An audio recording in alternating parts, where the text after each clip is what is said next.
وبه نستعين على أمور الدنيا والدين. أشهد أن لا إله إلا الله وحده لا شريك له ولي الصالحين وخالق الخلق أجمعين ورزقهم وما من دابة في الأرض إلا على الله رزقها ويعلم مستقرها ومستودعها كل في كتاب مبين. وأشهد أن محمدا عبده ورسوله النبي الصادق الأمين صلى الله عليه وعلى آله الطيبين وأزواج الطاهرات أمهات المؤمنين والتابعين لهم بإحسان إلى يوم يمتاز فيه أصحاب الشمال عن أصحاب اليمين. أما بعد فأوصي نفسي وإياكم أيها المسلمون وأيتها المسلمات بتقوى الله رب الأرض والسماوات فإنه قد فاز المتقون. يا أيها الذين آمنوا اتقوا الله حق تقاته ولا تموتن إلا وأنتم مسلمون. Bapak-bapak dan ibu-ibu, atau lebih tepatnya calon bapak-bapak dan calon ibu-ibu, ikhwan wa akhwat yang hadir di Masjid Arba'un Nas Universitas Riau ataupun yang menyaksikan serta mendengarkan melalui media dimanapun berada. Alhamdulillah, di petang hari Kamis ini kita diizinkan Allah untuk berada di salah satu rumahnya ini. Mudah-mudahan nikmat yang Allah beri dapat kita syukuri sehingga semakin lama semakin diberi, karena Allah berjanji la in syakartum la azidannakum. Kalau kalian bersyukur pasti aku tambah nikmat kepadamu. Ini kesalahan teknis sama saya.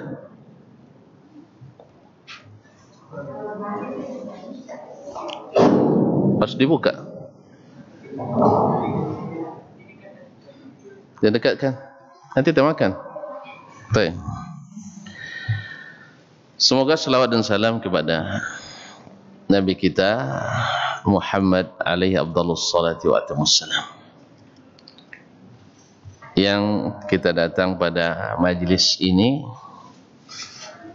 untuk menyantap hidangannya berupa hadis-hadisnya yang dikumpulkan oleh seorang ulama, yaitu Al-Imam Abu Zakaria Yahya ibn Sharaf An-Nawawi rahimahullah, yang wafat pada tahun 676 Hijriah. Semoga selawat dan salam itu semakin membuat kita semakin dekat kepadanya, karena Nabi mengatakan aqrabukum ilayya manzilatan yaumal qiyamah aktsarukum alayya salatan. Orang yang paling dekat kepadaku tempatnya pada hari kiamat nanti adalah yang paling banyak berselawat kepadaku.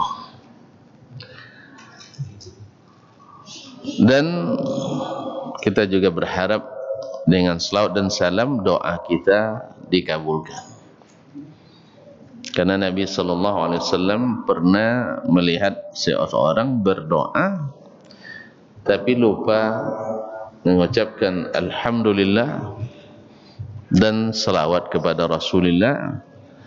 Nabi mengatakan ajilar rajul, ini orang tergesa-gesa. Idza da'a ahadukum falyahmadillah wal yusni alaihi thumma yusalli alayya. apabila seseorang berdoa, maka hendaklah dia memulai dengan alhamdulillah, memuji dan menyanjung Allah tabaraka wa taala, dan kemudian berselawat kepadaku. Oleh itu Imam Al-Qayyim menyebut bahwasanya selawat itu menyebabkan doa kita cepat dikabulkan Allah SWT. Karena kita sekarang ini tentu berdoa, berharap semoga, Masya Allah, saya jadi tambah semangat. Nah, barakallahu fiik. Makasih. Dan terima kasih juga buat yang bawa. Jazakumullah khairan katsiran. Ini luar biasa ini. Awalnya setengah semangat, sekarang full semangat. Masyaallah. Masyaallah. Terima kasih.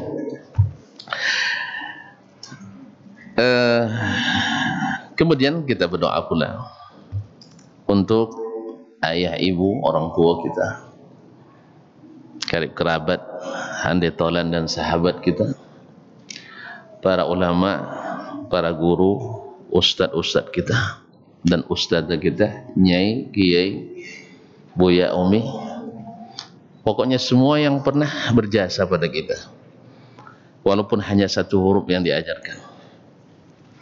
Semoga Allah berikan kepada mereka balasan yang tak terkira.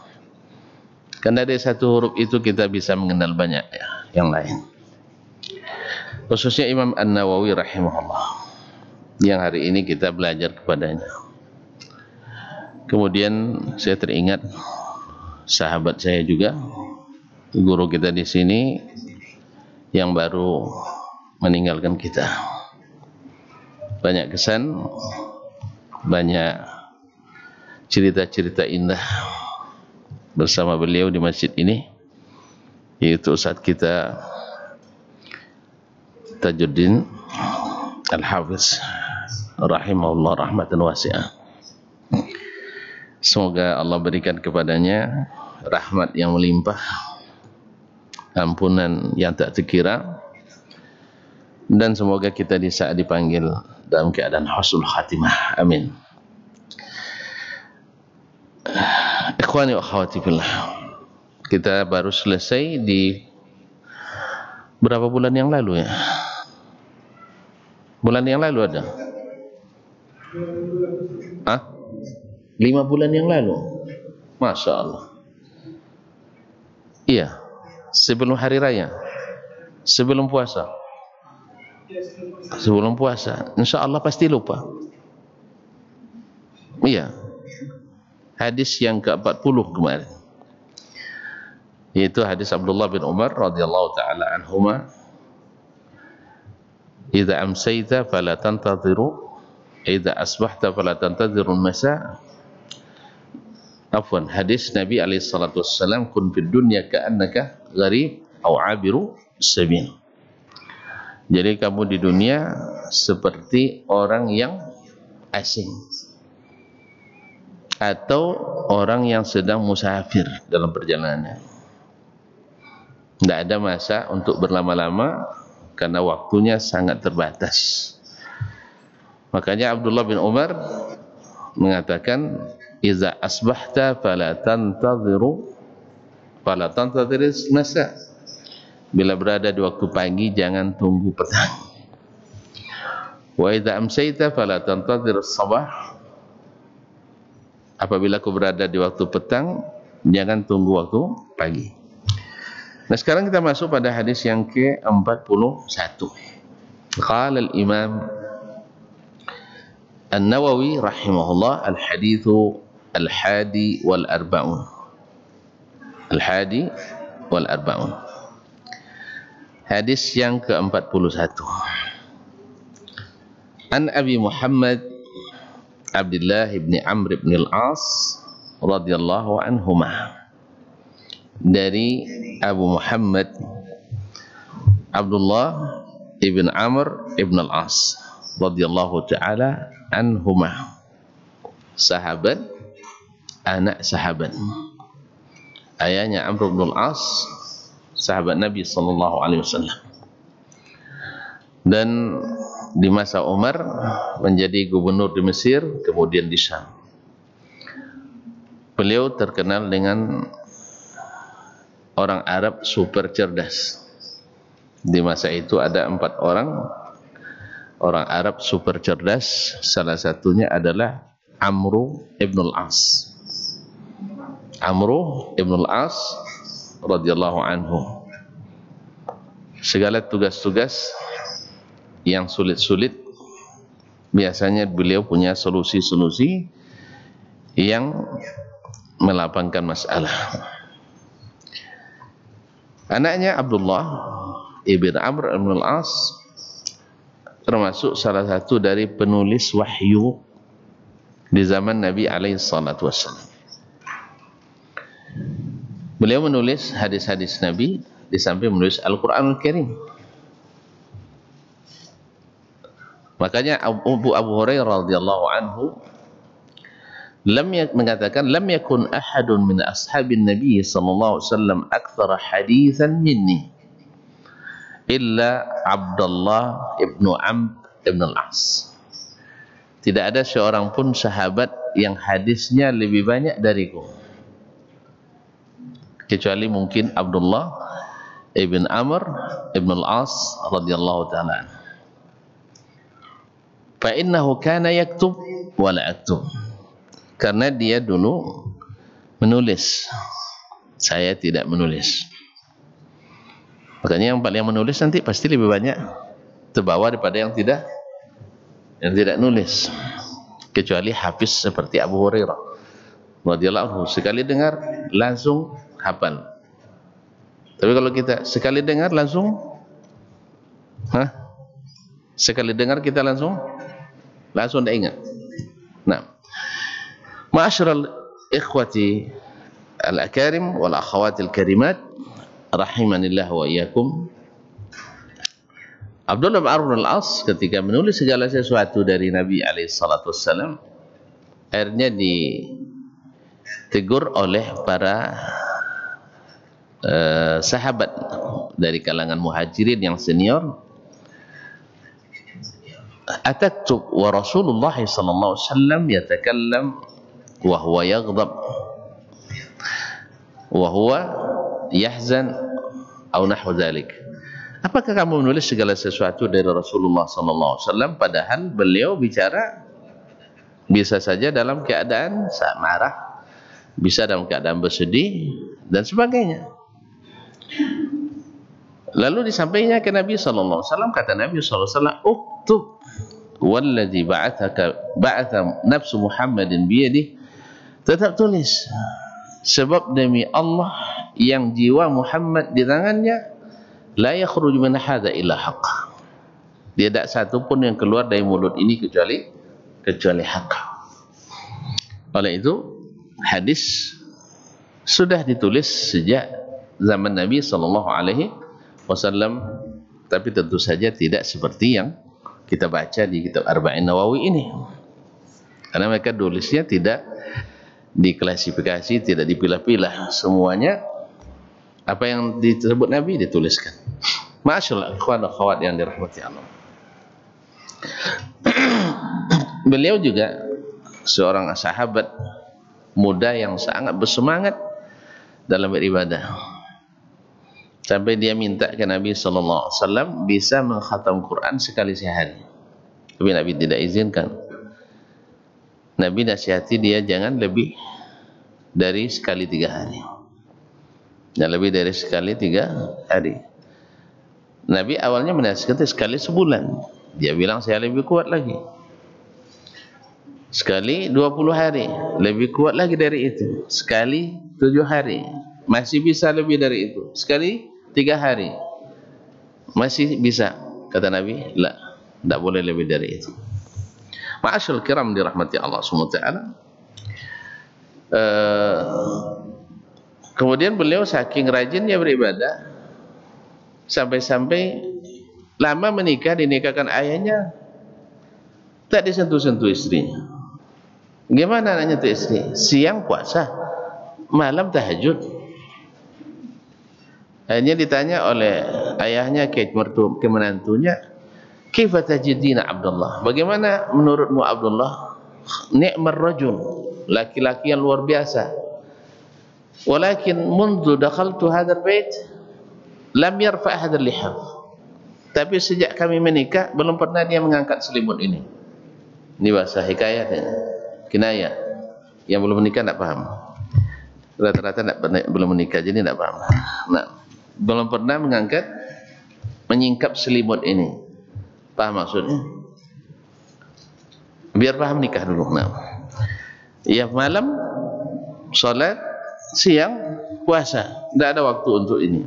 Lalu Nabi SAW menyebutkan kepadanya, inna li nafsika alaika haqqa, dirimu punya hak terhadapmu. Wa inna li ahlika alaika haqqa, istrimu punya hak terhadap dirimu. Oleh sebab itu jangan berlebihan dalam beribadah tersebut. Ma'asyiral ikhwati wal akhwat rahimanillah wa iyyakum. Hadis ini diriwayatkan oleh beliau Abdullah ibn Amr ibn al-As radhiyallahu anhuma. Qala, dia berkata, qala Rasulullah sallallahu alaihi wasallam, Rasulullah sallallahu alaihi wasallam bersabda, ini jam mati ya, awak salah tengok, nanti tiba-tiba azan maghrib awak belum selesai. Baik, jam berapa sekarang? Hah? Jam 5. Weh, antum salah jamnya enggak? Baru selesai asar sudah jam 5. Oh iya, antum enggak salah. Kita sampai jam, enggak ada jam 30. Oh, 5.30 menit. Ah, ya. Alhamdulillah, masih panjang. Qala Rasulullah sallallahu alaihi wasallam, Rasulullah sallallahu alaihi wasallam bersabda, la yu'minu ahadukum hatta yakuna hawahu taba'an lima ji'tu bih. Tidak sempurna iman seseorang di antaramu hatta yakuna hawahu, sampai hawa nafsunya taba'an lima ji'tu bihi, mengikut apa yang aku bawa. Sampai hawa nafsunya mengikut apa yang aku bawa. Hadisun hasanun sahih. Imam Nawawi menyebutnya hadisun hasanun sahih, ruwinahu fi kitabil hujjah bi isnadin sahih. Diriwayatkan kepada kami dalam kitab Al-Hujjah fi Bayanil Mahajjah dengan sanad yang sahih. Ini kata Imam Nawawi rahimahullah. Tapi Imam Ibn Rajab Al-Hambali dalam Jami'ul Ulumi wal Hikam mengatakan hadis ini secara sanad tidak sahih. Dalam hal ini Imam Nawawi rahimahullah keliru menilai hadis ini sebagai hadis sahih. Tetapi maknanya sahih, bahwasanya seseorang tak akan sempurna imannya sampai mengikut hawanya, tunduk kepada apa yang dibawa oleh Rasulullah SAW. Didukung lagi dengan ayat Allah SWT, "Arafa'aita man ittakhadha ilahahu hawa." Tahukah engkau, hai Muhammad, orang yang menjadikan hawa nafsunya sebagai ilahnya, sebagai sembahannya. Orang yang menurutkan hawa nafsunya sampai mendurhakai Allah Tabaraka wa Ta'ala, meninggalkan apa yang disampaikan oleh baginda Rasulullah SAW, syariat, maka orang ini sama dengan menjadikan ilahnya hawa nafsunya, menjadi sembahannya. Maka saudara kiram dirahmati Allah. Nah, Nabi SAW mengingatkan ini kepada kita, la yu'minu ahadukum, tidak sempurna iman seseorang. Kenapa kita katakan seperti kata Syekh Muhammad bin Shalih Al-Utsaimin dalam syarahnya, kenapa kita mengatakan la yakmulu imanu ahadikum, tidak sempurna imannya? Kenapa tidak dinafikan tidak beriman sama sekali? Kalau tidak beriman kan berarti kan tidak orang Islam dia. Tapi di sini tidak sempurna iman. Sebab ikhwan ya akhwati fillah, seseorang yang bersyahadat, yang beriman pada Allah dan Rasul, bisa saja dalam masalah tertentu dia mengikut hawa nafsu, tapi dalam banyak masalah lain dia ikut yang dibawa Allah dan yang dibawa oleh Rasulullah sallallahu alaihi wasallam. Oleh sebab itu maka dikatakan tidak sempurna imannya sampai hawanya mengikuti apa yang dibawa oleh Nabi sallallahu alaihi wasallam. Apa yang dibawa oleh Nabi sallallahu alaihi wasallam? Yang dibawa oleh Nabi itu apa? Hah? Yang dibawa oleh Nabi? Apa yang dibawa oleh Nabi alaihi salatu wasallam? Al-Quran dan Sunnah. Iya. Ada yang lain? Al-Quran dan Sunnah. Yang disebut dengan Asy-Syari'ah. Asy-Syari'ah. Jadi sampai seseorang tidak sempurna imannya sampai hawa nafsunya mengalah kepada apa yang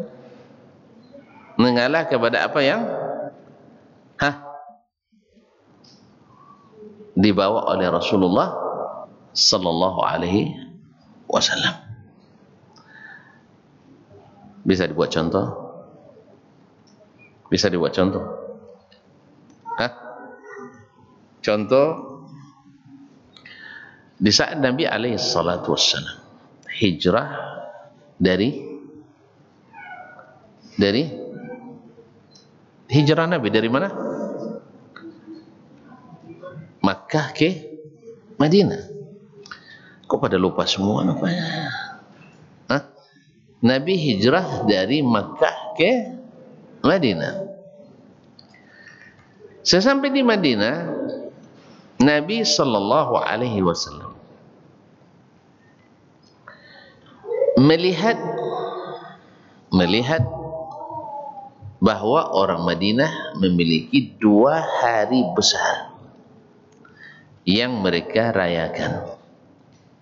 Berkata Imam Sufyan bin Uyainah, yaitu hari Mahrajan dan hari Nairuz.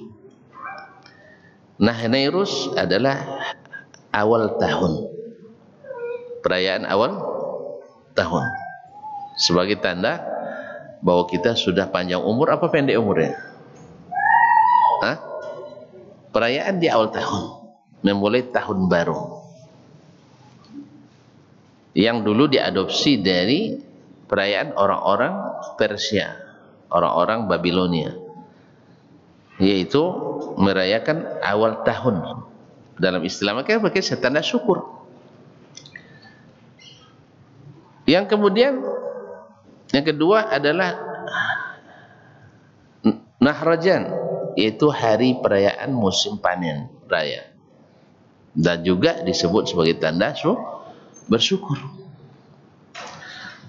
Menurut tuan-tuan dan puan, orang Madinah mencintai tidak hari rayanya itu? Dicintainya tidak? Hah? Suka tidak hari raya? Masa tidak suka? Pasti kita suka hari raya karena ada pekan raya, kemudian ada baju raya, ada kue raya, ada semua raya, iya kan? Pasti suka. Tetapi Nabi SAW mengatakan, innallaha qad abdalakum idaini khairan minhuma. Allah subhanahu wa ta'ala telah mengganti 2 hari raya itu dengan 2 hari raya yang lebih afdal, lebih utama dari keduanya. Kalau ikut hawa, kan coba per hari raya hanya tradisi, hanya adat istiadat, turun temurun, apa salahnya? Sah? Ini hanya sifatnya tradisi. Kami tidak menganggapnya perayaan agama ya Rasulullah. Ini adalah perayaan tradisi nenek moyang kami. Kami bergembira pada hari raya itu. Tetapi apakah orang-orang Ansar punya alasan seperti itu? Tidak. Ketika Nabi katakan Allah sudah mengganti hari raya ini dengan hari raya yang lebih baik, Idul Fitri wa Idul Adha. Sejak itu mereka tidak merayakannya lagi. Apa sebab? Mereka tahu bahwasanya tidak sempurna iman sampai mau mengikuti apa yang dibawa oleh Rasulullah sallallahu alaihi wasallam. Siap tak kira-kira? Kan ini masalah. Kita hari ini kaum muslimin dan muslimat, kalau sempat Nabi datang sekarang ni, kan hari raya kita hari Idul Fitri dan Idul Adha. Nyata di kampung kita ada hari-hari raya. Kalau di Bangkinang, ada Bangkinang sini, misalnya ada Bangkinang. Misalnya Balimau Sakai, Balimau apa? Balimau Kasai menjelang Ramadan. Sah? Jelas? Ya, kita akan tetap bertahan. Ini namanya tradisi nenek moyang. Dia merayakan siapa? Umat Islam. Menyambut bulan Ramadan. Kita akan mempertahankan. Ini kan tidak masuk bagian agama, tapi menyambut Ramadan namanya. Menyucikan diri katanya. Betul kan? Berarti kita belum taba'an lima ji'tu bih. Hawa kita masih berkait dengan keinginan kita. Karena ini hari itu kita bergembira. Bahkan ada yang mengundang artis ibu kota. Subhanallah, menjelang Ramadan artis ibu kota. Acara band dan organ tunggal yang mengundang petir tunggal. Kemudian berdua di atas ban, bertiga di atas ban. Laki-laki perempuan hanyut-hanyut naik di atas banan. Menyambut bulan Ramadan. Dan seterusnya malah. Kalau menurut orang-orang yang jualan minuman keras, di hari Balimau itu paling laku keras. Minuman keras di hari Balimau laku keras. Jelas ya? Tapi antum punya alasan nanti kan maksiat, dihilangkan maksiatnya. Memang aslinya ini tradisi yang tidak disuruh oleh Nabi sallallahu alaihi wasallam. Anda beriman, tinggalkan. Sebab Nabi sallallahu alaihi wasallam menyambut Ramadan bukan dengan Balimau, bukan dengan Balimau Kasih, mandi-mandi di tepi Sungai Kampar, atau bukan dengan petang megang. Itu petang megang ini yang Melayu punya. Petang megang. Sehingga mohon maaf, di menjelang Ramadan itu tidak sedikit orang yang secara beramai-ramai meninggalkan salat. Asar nak salat. Karena jadi panitia inti, mempersiapkan segala kegiatan. Sah? Tidak salat asar. Maghrib dan Isya mungkin dijamak subuh besok. Ma'asyarul kiram, Nabi SAW mengatakan Allah telah mengganti hari raya itu dengan yang lebih baik. Idul Fitri wa Idul Adha. La yu'minu ahadukum hatta yakuna hawahu taba'an lima ji'tu bih. Tak sempurna iman seseorang sampai hawanya mau mengikut apa yang aku bawa. Ada contoh lain? Ini awak kena tembak semua nampak. Ya, kita kan contohnya harus aplikatif di zaman kita. Kalau di zaman Nabi banyak. Contohnya tadi kan, Nabi anulir kebiasaan turun-temurun. Berat apa ringan itu? Kebiasaan yang turun-temurun. Andainya sekarang, tuan-tuan kalau tamat pakai wisuda, ada wisuda, saat yang dinanti-nanti. Kalau dibuat votingnya atau polling, apa namanya? Polling 99% mahasiswa-mahasiswi pasti senang di wisuda. Mungkin yang 1%-nya termasuk saya yang tidak suka di wisuda. Saya tidak suka lagi di wisuda karena ada selesai, masih di wisuda lagi. Sekarang mau wisudanya. Nah, pasti suka. Ini kan tradisi turun-temurun nih kan? Kan turun-temurun ini. Artinya lulus tidak ada kaitannya. Antum sudah lulus, sudah selesai. Nilai tidak ada kaitan dengan wisuda. Iya. Ada penilaian wisuda kan tidak ada. Tidak masuk dalam belangko nilai. Nilai wisuda A, B, C kan tidak ada. Betul kan? Disebutkan ijazah di wisuda tanggal sekian juga tidak. Kalau tidak wisuda berkurang nilai sarjananya juga tidak. Betul kan? Tapi karena ini tradisi, kalau tak diwisuda bisa Anda memecat orang tua sebagai orang tua. Ya, minta uang wisuda katanya. Tak ada fitina, ayah berhenti jadi ayah saya. Akibat tidak kasih uang wisuda. Percuma jadi ayah katanya. Uang wisuda aja tidak terbayar. Iya tak? Nah, ini tradisi. Andai ini kita berandai-andai ini. Andainya datang Nabi sekarang sallallahu alaihi wasallam. Ya, Allah telah mengganti wisuda yang lebih baik. Gimana kira-kira? Berat tak meninggalkannya? Berat. Walaupun Nabi yang datang sekarang misalnya untuk menjelaskan itu, berat. Apalagi kalau hanya Ustaz Dasman yang jelaskannya. Misalnya saya mengusulkan ya ke panitia wisuda. Ya, kalau kami di kampus kami di UIN lah saya usulkan dulu. Kenapa harus duduknya mahasiswa-mahasiswi itu harus berdasarkan nomor urut? Kadang-kadang laki perempuan berdekatan. Bahkan karena ruangan yang sempit akhirnya harus harus didempet laki-laki perempuan. Betul kan? Serius nih, betul apa enggak? Kalian duduk semenjelang wisuda didekatkan atau dijarakkan? Atau physical distancing? Didekatkan atau dijauhkan? Macam belum pernah wisuda loh, enggak tahu mana ya. Belum wisuda, enggak pernah nengok orang wisuda. Oh, kesian. Ini bangkunya, ya kan berdasarkan nomor apa? Nomor induk, nomor apa namanya? Stambul kita, registrasi, ya kan? Jadi kalau sempat setelah itu di sini Dasman nomor 1101 misalnya, 1101 misalnya Deswati. Jadi duduk Dasman dengan Deswati berdekatan. Bahkan mohon maaf berdempetan. Iya dah. Tonton kok malu-malu bilangnya. Macam nak tengok atau saya bukakan foto wisuda sekarang. Iya tak? Tahu.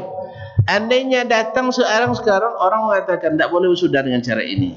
Berat tak? Berat. Apa sebab? Tradisi turun temurun. Tapi kalau iman bicara masa perempuan sama laki-laki yang bukan mahram didudukkan berdempetan. Boleh tak secara syariat? Ya tidak boleh. Siapapun bilang tidak boleh. Bahkan secara tradisi asli Melayu kita juga tidak boleh. Cuman karena sudah kadung biasa. Padahal kalau mohon maaf, saya pernah kalau tuan-tuan tidak bisa, saya bisa. Saya benar-benar begitu kan ke sebagian pimpinan atau panitianya. Kalau tuan-tuan tidak bisa memisahkan laki-laki dan perempuan duduknya saja di wisuda itu, insya Allah saya bisa. Angkat saya sebagai ketua panitia, insya Allah bisa. Kenapa ya? Kenapa ya? Apa payahnya? Perempuan di situ, laki di sini. Misal wisudawan dengan nomor registrasi 101 disilakan maju. 101 siapa tadi? Dasman, lupa kalian namanya Dasman. Majulah Dasman. Lalu dipindahkan tali yang menyuntai itu dari kiri ke kanan. Iya kan?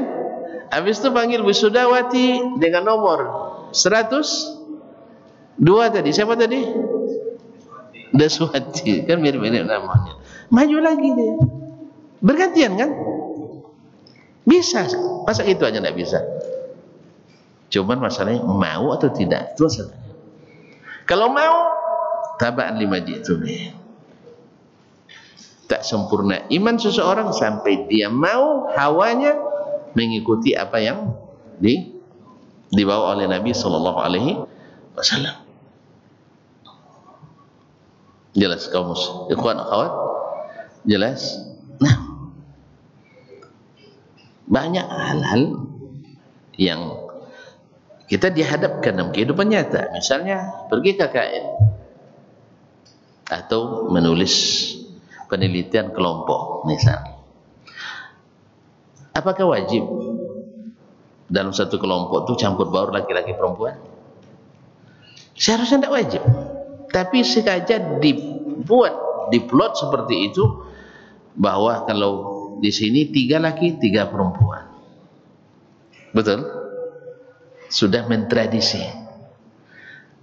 Kadang-kadang penelitian di lapangan jauh pula ke misalnya kemana misalnya, ke Pelalawan misalnya, otomatis 3 laki 3 perempuan sama-sama berangkat.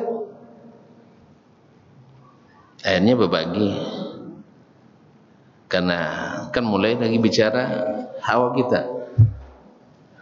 Yang lebih ahli bawa motor tentu yang laki-laki, yang enak dibawa numpang tentu perempuan. Akhirnya yang pegang setir laki-laki, yang pegang pinggang perempuan. Itu sudah biasa di berbagai kegiatan kita. Padahal bisa dipisah, sangat bisa. Karena tidak ada kaitannya hasil penelitian dengan campur aduknya laki-laki dan perempuan. Bahkan penelitian menunjukkan, pernah di Inggris dan Perancis mereka praktekkan, dipilih yang punya IQ tinggi-tinggi anak SMA itu, lalu dikelompokkan, kelompok campur laki-laki perempuan dan kelompok pisah laki-laki dan perempuan, dengan materi yang sama, dosen yang sama, waktu yang sama, alokasinya sama, biaya yang sama. Ternyata hasilnya yang dipisah antara laki-laki dan perempuan lebih berprestasi dari lokal yang dicampur. Subhanallah. Sadaqallah wa sadaqa rasuluhu sallallahu alaihi wasallam. Cuman hawa kembali mengalahkan kenyataan. Hawa kembali mengalahkan kenyataan.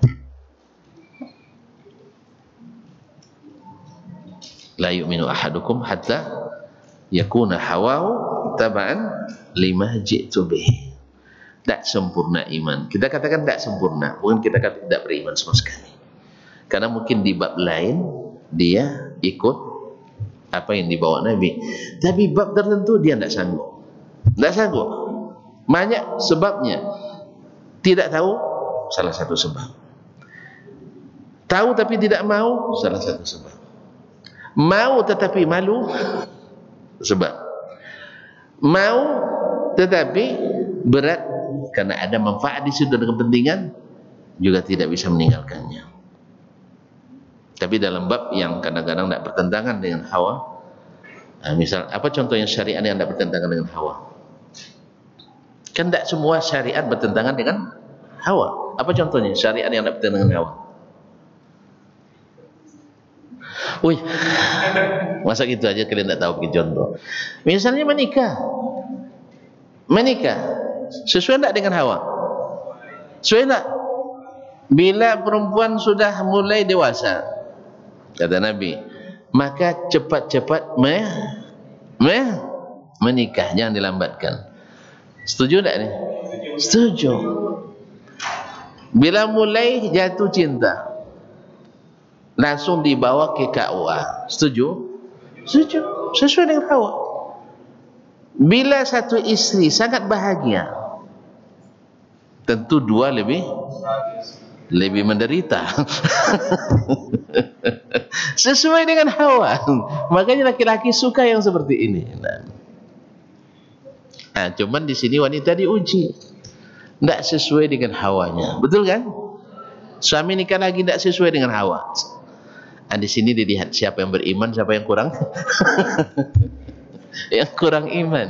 Yang beriman sempurna, walaupun aku tak suka, tapi syariat membolehkan, silahkan abang, aku yang carikan.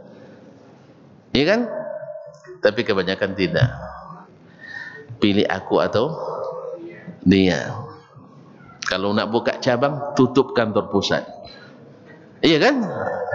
Akhirnya gara-gara menyelamatkan janda orang, istri kita jadi janda. Allah musta'an. Ini termasuk bab hawa yang tak sesuai dengan syariat. Syariat inginnya begini, hawa kita tidak. Di sini mungkin di bab ini ibu-ibu tidak setuju, betul kan? Tapi ada yang tidak setuju dengan hawanya. Misalnya, ya, apa sih misalnya? Tapi, misalnya menjadi seorang yang pemurah. Hawa kita, pasti kita semua ingin uang kita semakin disimpan, semakin banyak, semakin senang, betul?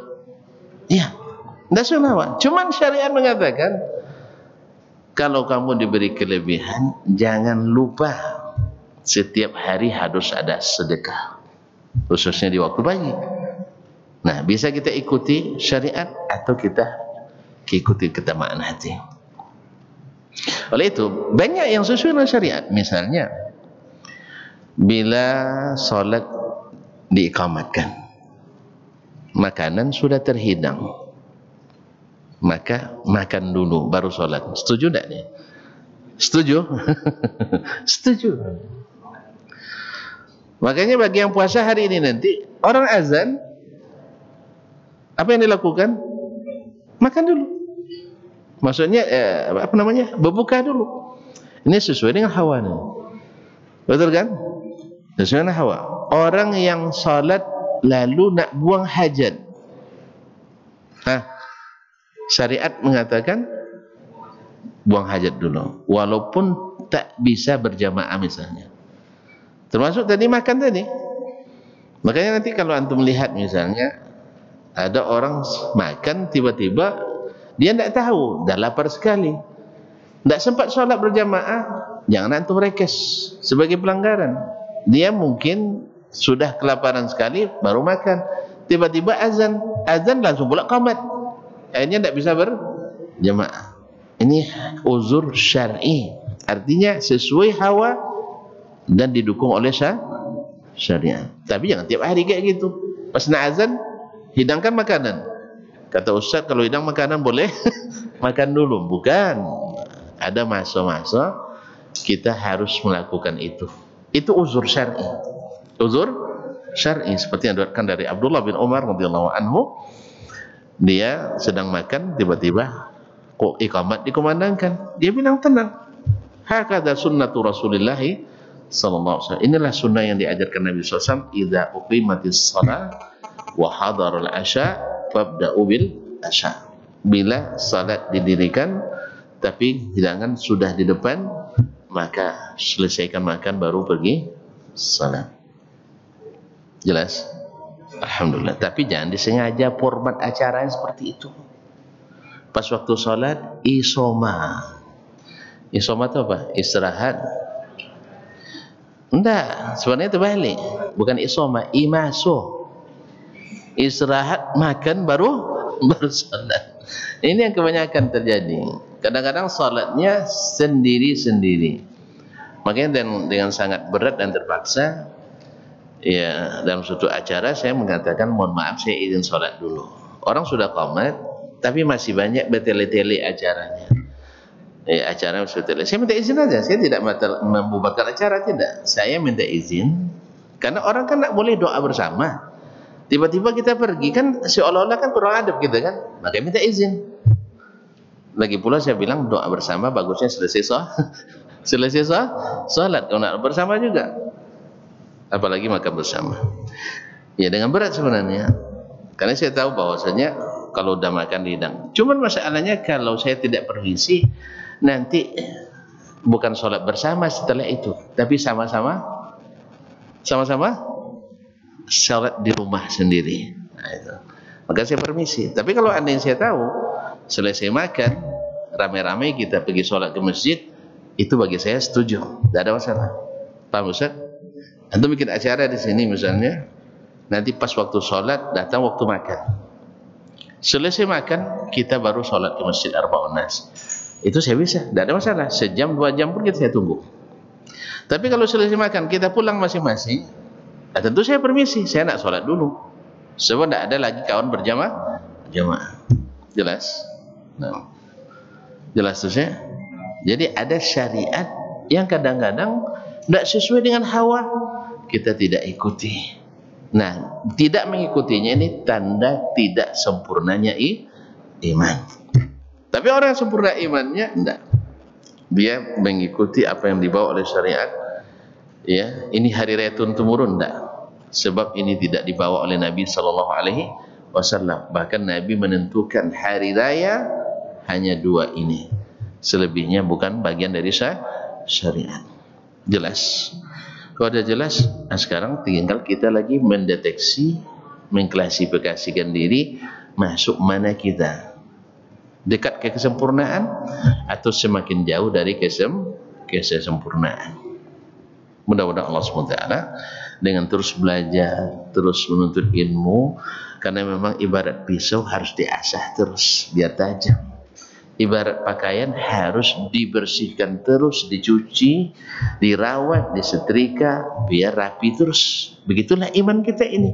Tapi kalau kita jarang belajar, tidak pernah duduk di majelis ilmu, ya jadilah seperti kata sebagian, berislam tuh jangan terlalu serius, beragama jangan terlalu serius. Ya kalau beragama aja tidak serius, pasti yang lain lebih tidak serius. Ini keselamatan dunia akhirat. Yang lain tuh kadang di dunia aja tidak selamat. Kita kuliah nih, tidak semua kita dapat kerja dengan kuliah, betul kan? Betul. Tapi dengan agama ini, insya Allah semua kita masuk surga. Kalau serius beragama, serius kuliah belum tentu dapat kerja yang kita inginkan. Jelas ya? Ya, banyak orang serius kuliah, tamat perikanan, ujung-ujungnya kerja di perbankan. Ya, kerja di perbankan. Sudah tinggi-tinggi kuliah di Fakultas Syariah, rupanya terjun ke kebun sawit. Pas terjun, sawit turun babak. Gota ditebang dulu kan. Awalnya kebun karet dia. Nengok sawit naik, ditebang karet. Tanam sawit. Pas berbuah sawitnya, harga sawit terjun bebas.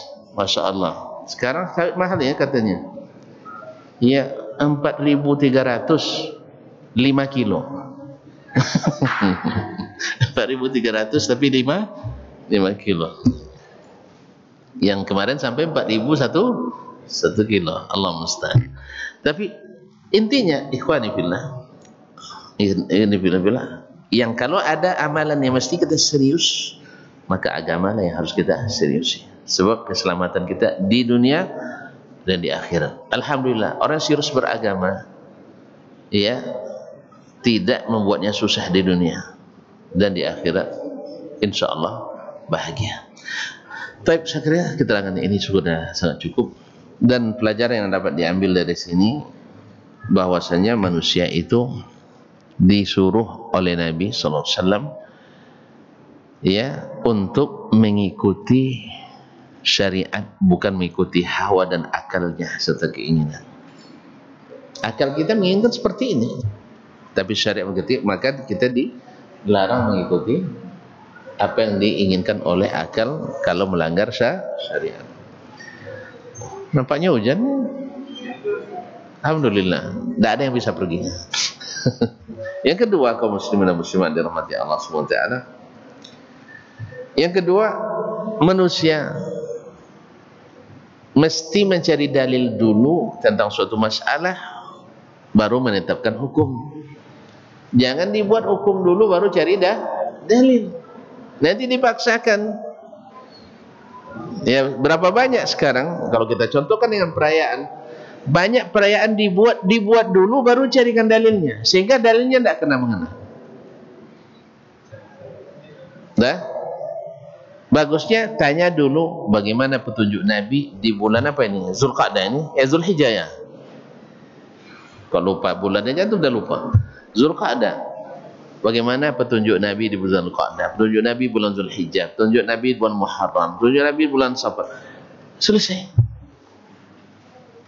Jangan kita tetapkan dulu suatu amaliyah, lalu setelah itu baru carikan dalil. Akhirnya nanti dalil mengikuti hawa kita, dalil mengikuti akal dan pikiran kita. Ini terbalik. Nabi suruh kita mengikuti dalil, akal kita mesti mengikuti dalil. Ini banyak kita memaksa dalil mengikuti akal kita. Tidak masuk akal, dalil dibuang. Bahkan dalam hal yang sangat sensitif, yaitu tentang keyakinan dan akidah. Berapa banyak aliran menyimpang karena tidak menerima dalil dari Allah dan Rasul, karena tidak sesuai dengan pikirannya. Ketika Nabi pergi Isra Mi'raj, lalu ketemu dengan Abu Jahal. Abu Jahal bilang, dari mana, Mat? Saya baru diisrakan ke Baitul Maqdis, kemudian Mi'raj ke langit. Dia merasa dapat angin karena ke Baitul Maqdis perjalanan 1 bulan. Lalu dia bilang, mana mungkin? Datang dia ke Abu Bakar. Dia ajaknya Abu Bakar berlogika. Kita seringkan ke Baitul Maqdis? Iya. Berapa lama diperlukan? Sebulan. Ini ada orang yang bilang semalam dia pergi balik lagi. Benar, gimana menurutmu? Kata Abu Bakar, yang bilang siapa dulu, Mas? Mas Jahal. Yang bilang siapa? Itu temanmu Muhammad. Percaya juga gue itu. Oh, kalau dia yang ngomong pasti benar. Tidak main lagi kali-kali matematika itu tidak, saya tidak pakai. Sebab Muhammad Al-Amin, As-Sadiqul Amin, la yakhruju min hadza illa haqq. Tak ada keluar dari sini kecuali hak. Tak masuk akal antum yang pendek, bukan keterangan Nabi yang tidak jelas. Jelas? Nah, ketika Nabi memberitahukan tentang Allah Subhanahu wa taala, antum bilang tak masuk akal antum yang pendek. Akal orang bisa menerima. Berarti bukan dalil yang salah. Masalahnya antum sudah tetapkan hukum dulu sebelum berdalil. Harusnya berdalil dulu baru tetapkan hukum. Jelas? Kalau ini kembali ke koridor yang benar, maka banyak kita akan mudah mengikuti syariat. Tapi kalau tidak, nanti tidak sesuai dengan akal dan pikiran, yang itu disebut dalam Al-Quran dan hadis sebagai hawa. Tidak sempurna iman seseorang sampai hawa, yakni pikirannya, keinginannya, logikanya mengikuti apa yang dibawa oleh Nabi SAW. Jadi berdalil dulu baru berhukum, bukan hukum ditetapkan baru cari dalil. Ini masalah yang banyak terjadi di kalangan Islam. Dah terlanjur dilaksanakan, lalu ditanyakan Ustaz, tolong carikan dalilnya Ustaz. Ini cari-cari dapat, ternyata dalilnya tidak sesuai. Ini antara contoh, ikhwani fillah. Contoh bertabarruk dengan orang-orang saleh, ngalip berkah. Karena sudah dianggap itu sesuatu yang lumrah, dibolehkan. Lalu dicari-carikan, ketemulah riwayat bahwa Imam Malik rahimahullah bila terasa agak malas-malasan dia, lalu dia bertemu dengan Muhammad Ibn Munkadir, seorang tabi'in yang terkenal riwayatnya dari Jabir bin Abdullah, seorang saleh dan zuhud. Lalu saya lihat mukanya, lalu saya merasa mendapat pelajaran. Mendapat pelajaran ini tabarruk, cari barakah, atau mencari semangat? Karena kita bertemu dengan orang lalu bersemangat melihatnya, ini masuk tabarruk atau bukan? Yang mendengar mengusap-ngusap gini dan sebagainya, ini bukan bab tabarruk. Tapi karena kita sudah mengesahkan tabarruk, ngalap berkah, ini dianggap sebagai dalil. Andainya pun benar Imam Malik tabarruk, itu tidak menjadi dalil. Karena perkataan Imam Malik bukan dalil. Jelas? Jelas? Atau sudah terlanjur untuk ngalap berkah ke kuburan-kuburan orang saleh misalnya. Apa dalilnya? Sahabat tidak pernah ngalap berkah ke kuburan Nabi. Tidak ngalap berkah ke kuburan Abu Bakar, Umar, Utsman dan Ali. Oh, ketemu riwayat yang tidak jelas judrungannya di dalam Tarikh Baghdad. Diriwayatkan dari Imam Ahmad bahwa dia setiap hari, Imam Syafi'i setiap hari pergi ke kuburan Abu Hanifah ngalap berkah. Ternyata perawinya tidak dikenal, riwayat dusta, dijadikan juga sebagai dalil. Karena di Quran tak ketemu, di hadis tak nampak, akhirnya ditakwil-takwilkan. Apa-apa? Karena sudah buat keputusan dulu, baru dicarikan dalil. Sama dengan proyek, dah dikerjakan dulu, baru dicari payung hukumnya. Akhirnya ketika diperiksa jadi temuan. Jelas? Maka hadis ini walaupun secara sanad tidak sah, tapi maknanya benar, bahwa hawa kita harus tunduk kepada apa yang datang dari Allah dan Rasul. Maka jangan putuskan hukum sebelum ada perangkatnya. Jangan putuskan hukum sebelum ada dalilnya. Nasallallahu assalamata wal afiyah. Barangkali kaum muslimin dan muslimat dirahmati Allah, sampai di sini pertemuan kita malam ini, petang menjelang malam ini. Sampai jumpa kembali insyaallah pekan keempat bulan depan, bukan pekan depan, pekan keempat bulan depan dengan izin Al-Karim Ar-Rahman. Mudah-mudahan bermanfaat insyaallah. Tinggal hadis yang ke-42, berarti hadis terakhir dari Arba'in Nawawiyah. Nanti kita sempurnakan dengan Tatimatul Khamsin yang ditulis oleh Imam Ibn Rajab Al-Hambali rahimahullah. Setelah Imam Asy-Syafi'i nanti kita ke Imam Hambali. Baik, terima kasih dan mohon maaf. Kayaknya tidak ada pertanyaan karena jelas sekali. Ada yang mau bertanya juga kan? Tidak kan? Alhamdulillah. Memang senang dengan antum nih, pintar-pintar, cerdas-cerdas. Ya, sekali bilang langsung jelas. Nah, alhamdulillah, terima kasih. Wallahu ta'ala a'lam, sallallahu ala nabiyina Muhammad wa sallam. Wa subhanakallah bihamdik, asyhadu an la ilaha illa anta, astaghfiruka wa atubu ilaik. Wassalamualaikum warahmatullahi wabarakatuh.